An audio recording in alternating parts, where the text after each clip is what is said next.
Good morning to all the green folks. Today we look at Canna Lily, which is a very common and widespread flowering tuber in Indian gardens. Canna or Canna Lily, also known as Indian short, is native to tropical America. The plants are large, tropical and subtropical perennials. The broad, flat and alternate leaves that are such a feature of these plants grow out of a stem in a long, narrow, tall fashion and then unfurl. So much like the banana or kela. Its Hindi name is Keli or a small banana plant.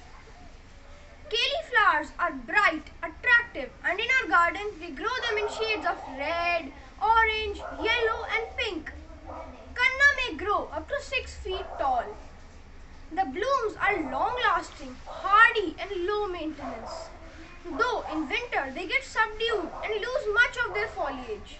Now in summer they start coloring the garden borders again. The bright colors of Canna also attract bees, butterflies and hummingbirds to our garden. They look best when planted in masses and blocks of a single color in front of a wall or hedge. It needs full sun and moist, rich soil for the best results. Water regularly. Did you know that while Cannas are often referred to as Canna Lilies, they are not related to the lily family at all. The large tropical blooms bring to mind images of exotic lilies, but that is the extent of their similarities.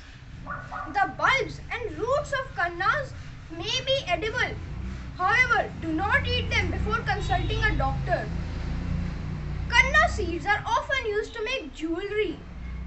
The spherical black seeds of Indian short are so hard and perfectly round that they resemble oversized BBs or buckshot from a shotgun shell. The seeds are called Indian short because of their superficial resemblance to the lead shot ammunition of the 18th and 19th centuries. Please do check out some great recipes at mencanmakehomes.com. Please follow, like and share our posts using the icons below.